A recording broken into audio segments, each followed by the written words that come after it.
Olá, eu sou Bruno Rocha, esse é o Code Show e esse aqui provavelmente é o último vídeo do ano de 2019 ou primeiro de 2020, dependendo de quando você vai assistir. Então eu quero pedir que você ajude a gente a continuar esse projeto aqui, curtindo esse vídeo, comentando aqui embaixo e também se inscrevendo no canal se você não está inscrito e por favor compartilhe aqui o canal e as redes sociais que estão aqui embaixo. Eu quero também agradecer a todos os apoiadores lá do Apoia-se que fizeram com que esse canal voltasse aqui à ativa.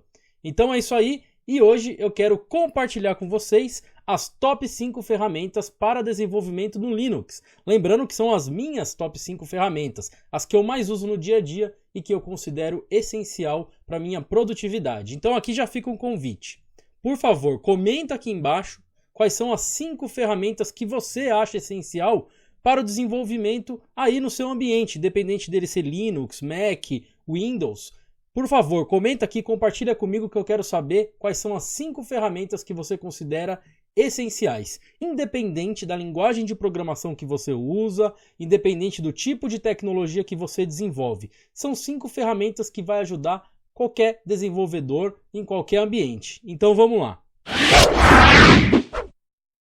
A primeira ferramenta que eu quero compartilhar com vocês, que para mim é essencial, é o i3 Window Manager. Ele é um gerenciador de janelas baseado em painéis, que são esses ladrilhos, né, esses quadrados aqui que você está vendo nesse screenshot, aonde, ao invés de ter aquele ambiente gráfico tradicional, onde a gente arrasta as janelas, a gente passa a ter essa mentalidade aí de dividir as nossas janelas em quadros, né, que são esses painéis. E uma vez que a gente se acostuma com o uso do nosso sistema de janelas em quadros, eu acho que a produtividade, pelo menos no meu caso, fica muito melhor. A gente consegue fazer as coisas de uma maneira um pouco menos bagunçada, a gente consegue ter padrões, né, perfis onde quando a gente abrir um determinado conjunto de aplicativos, eles sempre abram ali naquela mesma configuração. Então eu vou compartilhar um pouco com vocês como que é o meu ambiente aqui hoje. Esse aqui é o meu desktop com i3. E como vocês podem ver, ele é muito simples. Eu gosto de manter ele simples, mas no i3 também é possível montar um desktop todo cheio de perfumaria, ou seja, cheio de detalhes, de ícones e de janelas. Existe até um fork do i3 chamado i3 Gaps, que o link vai estar aqui na descrição, aonde você consegue deixar o visual um pouquinho mais bonito. Como a minha intenção não era ter um desktop bonito, todo cheio de transparência e esse tipo de coisa, eu queria algo realmente simples que eu pudesse focar na produtividade, então eu optei por instalar ele cru. Aqui em cima a gente tem essa barra, e essa barra aqui no meu caso, eu utilizo uma chamada Py3 Status. Ela é uma barra para o i3, né, uma barra de tarefas, que é desenvolvida em Python. E eu escolhi ela porque eu consigo facilmente em Python escrever plugins e módulos para acoplar nessa barra aqui. Além disso, no meu i3, eu gosto de utilizar junto com o XFCE. O XFCE é um gerenciador de janelas do Linux que eu utilizo há mais de 15 anos. Então eu mantenho o XFCE junto com o i3 para que eu consiga utilizar os widgets, que são aquelas janelinhas de relógio, de calendário, janelinha para escolher qual é a rede Wi-Fi. Então essas coisas eu uso a do XFCE. Mas essa é uma característica bem legal do i3. Como ele é só o gerenciador das janelas, você consegue usar esses applets do sistema que você preferir. Se você gosta de KDE, de GNOME, você consegue manter ali aquelas ferramentinhas. Um exemplo desses é, por exemplo, o gerenciador de arquivos. Eu utilizo o gerenciador de arquivos, o File Manager, que é o File Manager do XFCE, que é chamado de Tunar. E vocês percebem que a partir do momento que eu abri ele, eu não precisei clicar em nada, não tive um menu iniciar ou qualquer coisa assim. Porque o i3 funciona à base de key bindings, ou seja, eu tenho conjuntos, combinações de teclas aqui que servem para abrir ou para fechar um aplicativo. Se eu apertar a tecla Windows e a letra K, ela fecha. Se eu apertar o Windows e N de Navigator, ela abre. Mas isso não é padrão do i3, eu que tive que configurar. Eu fui lá no arquivo de configuração do i3 e coloquei lá que toda vez que eu apertar o Windows N, eu quero que apareça o navegador de arquivo. Uma configuração padrão, que assim que você instala o i3, é quando você aperta essa tecla do Windows, né, que a gente também chama de tecla meta, né? Junto com o Enter, ele abre o terminal que você tiver configurado aí como o seu terminal padrão, né? Então notem que aqui ele abriu a minha ferramenta de terminal e ele colocou ali do lado, olha só que legal. Então ele começa a dividir para a minha janela do jeito, digamos assim, mais aproveitando todo o espaço da tela. Então eu não tenho aqui por padrão a questão de eu arrastar janelas ou aqueles botõezinhos de abrir ou fechar. Se eu quiser fechar, tem que ser via teclado. Se eu quiser aumentar ou diminuir o tamanho, eu também faço pelo teclado, olha só. Eu aperto o Windows R e ele entra aqui no modo de resize e aí eu consigo, usando as setinhas aqui do teclado, aumentar ou diminuir o tamanho aqui das janelas. O que eu acho mais sensacional do i3 são realmente os keybinds. Eu, por exemplo, tenho um keybind que é a tecla F7. Ó. Quando eu aperto F7, ele abre para mim o Telegram, que está escondido num lugar chamado Scratchpad. E essa janelinha do Scratchpad, ó, eu consigo arrastar ela para onde eu quiser, como se fosse uma janelinha normal. E quando eu aperto F7 de novo, ela some. Então tudo isso é configurado dentro do arquivo de configuração do i3. Nesse vídeo eu não vou dar detalhes sobre a configuração do i3. Se vocês comentarem aqui achando que é interessante, eu posso de repente fazer um outro vídeo com detalhes específicos de como eu configurei todos esses keybinds e as coisas aqui do meu i3. Uma outra ferramenta que é essencial em qualquer ambiente de programação é um bom emulador de terminal. E atualmente eu estou utilizando uma ferramenta chamada Tilix. O Tilix é um emulador de terminal bastante moderno, que principalmente tem features assim de você customizar a aparência e o comportamento dele. Então, essa aqui é a tela do Tilix. É um emulador de terminal normal, como a maioria dos outros. Ele lembra muito o Terminator, mas algumas coisas legais dele são realmente na parte visual, porque ele parece ser um pouquinho mais moderno, pelo menos nesse aspecto. Mas as features são praticamente as mesmas. Eu consigo, por exemplo, dividir a minha tela em múltiplos painéis. Se eu fizer, por exemplo, Ctrl Alt Down, ele abre para mim um terminal embaixo. Se eu fizer Ctrl Alt R, né, de right, ele vai abrir um terminal à direita, mas se eu quiser eu posso também usar o mouse aqui, ó, e ir dividindo o meu terminal em múltiplas telas, né, em múltiplos painéis, para que eu faça várias operações ao mesmo tempo. Então eu posso ter aqui múltiplos arquivos abertos em editores de texto, eu posso fazer vários tipos de coisa. Uma outra coisa que eu acho muito legal do Tilix é que se eu tiver, por exemplo, aqui, ó, fazendo qualquer outra coisa, navegando na web ou com o meu editor de código aberto e eu quiser o meu terminal, eu simplesmente posso utilizar o modo Quake. O que é o modo Quake? É aquele famoso terminal do jogo Quake que ele desliza de cima para baixo, ele faz o slide down. Então eu configurei a tecla F12 no meu i3, quando eu aperto F12, olha só, o Tilix aparece aqui para cima, com todos os meus terminais que estavam salvos anteriormente já aqui disponíveis. Então eu posso, por exemplo, desligar o computador, ligar de novo. Essas sessões que eu deixei aberta aqui, cada uma com a sua configuração, vai ficar salva para mim. Eu aperto F12 de novo, ela some. Então, independente da tela ou do ambiente de trabalho que eu tiver no momento, a qualquer hora que eu quiser acessar o terminal, aperto F12, ele abre. Se eu apertar F11, ele fica em tela cheia. F11 de novo e F12 ele some. Então, através do teclado, eu consigo facilmente ter acesso ao terminal. Então fica aí a dica dessa ferramenta super bacana. E se você tem um outro emulador de terminal que você acha legal, coloca aqui nos comentários. O GitHub tem também essa ferramenta muito legal chamada Hub. Ela inclui novos comandos no comando Git que a gente já está acostumado a utilizar no dia a dia. Por exemplo, o comando Git não tem ferramentas para a gente ver quais são as issues do projeto, para a gente ler e criar os pull requests e para a gente ver o status do CI. Mas quando a gente instala o Hub, ele traz para a gente esses comandos adicionais. E para instalar, basta acessar hub.github.com. Vamos ver rapidinho como é que ele funciona. Quem acompanha aqui o canal já viu em alguma das lives eu utilizando o Hub no projeto DynaConf. Se eu digito aqui, por exemplo, git status, isso daqui é um comando do próprio Git. Como eu tenho o Hub instalado, eu posso digitar Hub e aqui eu tenho comandos adicionais que vão aumentar aí as funcionalidades do próprio Git. Então, eu tenho esses últimos comandos que aparecem aqui no Help, são os comandos que são providenciados aí pela ferramenta Hub, que é do próprio GitHub, então não fazem parte da ferramenta Git. Lembrando que existe o Git, que é o nosso gerenciador de repositórios, e existe o GitHub, que é um site, né, um serviço para hospedagem dos repositórios. Então, o Hub é a extensão do GitHub, aonde você consegue trazer coisas que são inerentes à própria plataforma. Outras ferramentas como o GitLab também têm a sua ferramenta de linha de comando que vão funcionar de maneira um pouco parecida. Aqui no Hub a gente consegue acessar a API do GitHub, a gente consegue ver o status do CI, a gente consegue comparar a nossa pasta local com o repositório remoto, criar novos repositórios, fazer fork de repositório, ler quais são os issues.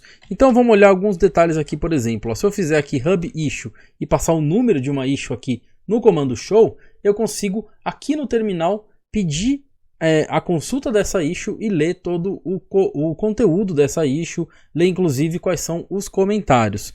E eu tenho também aqui, por exemplo, o PR. Ó. O PR ele me dá, por exemplo, um subcomando chamado list, que eu consigo ver se eu tenho algum pull request aberto. Então, por exemplo, aqui ó, eu tenho um pull request que está aberto lá esperando o code review. Então eu consigo de repente até vir aqui e fazer um PR checkout e ir para aquele pull request chamado 279 e a partir deste momento aqui a minha branch local vai mudar para o código daquele pull request, aonde eu consigo, por exemplo, ver o CI status e ele vai consultar a minha plataforma de CI e ver quais foram os jobs aqui que quebraram. Ó.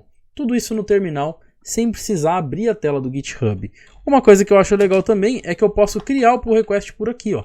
Então se eu vier aqui agora e eu estiver num commit que eu acabei de fazer numa branch nova e acabei de fazer o push, eu consigo facilmente criar através da linha de comando também esse pull request. E consigo inclusive fazer o merge desse pull request, tudo por aqui. Então essa ferramenta aqui eu também acho essencial porque evita que eu preciso ficar toda hora abrindo ali a tela do GitHub.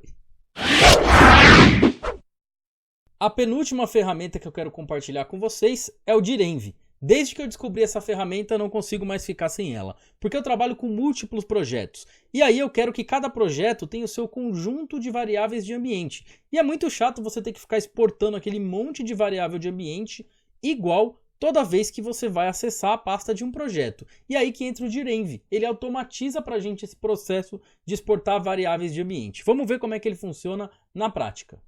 Aqui eu tenho um projeto em Python, rodando com Python 3.8.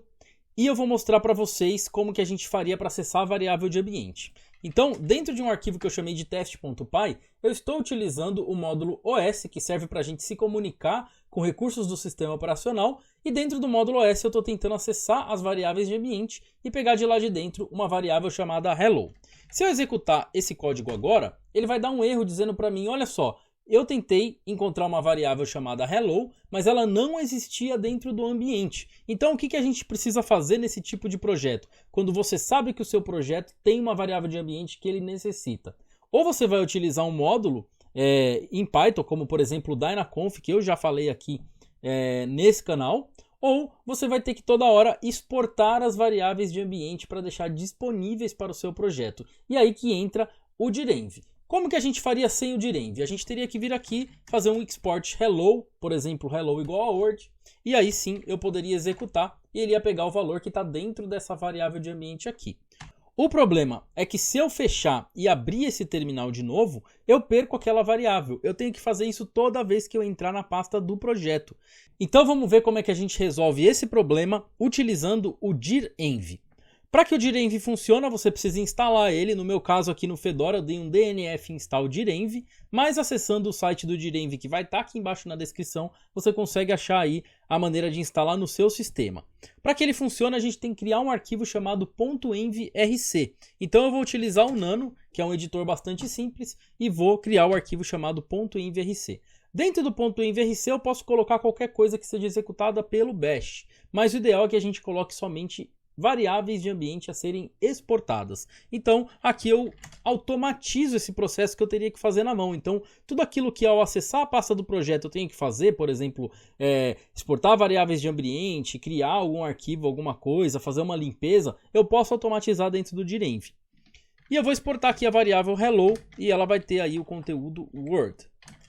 Vou salvar e a partir do momento que eu salvar, olha só que legal. O Direnv já reconheceu aquele arquivo .envrc, ele já fez o load daquele arquivo e ele já exportou para a minha variável. Então agora se eu executar o meu test.py, olha lá, ele já consegue acessar para mim aquela variável ali de maneira automática.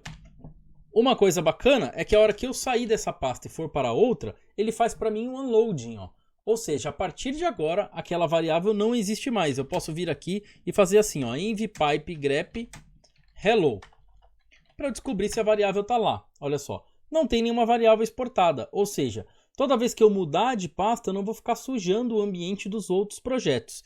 E a partir do momento que eu acessar o projeto, ele automaticamente faz o load do envrc para mim e exporta para mim a variável hello. Agora eu posso executar aqui e o programa vai funcionar normalmente.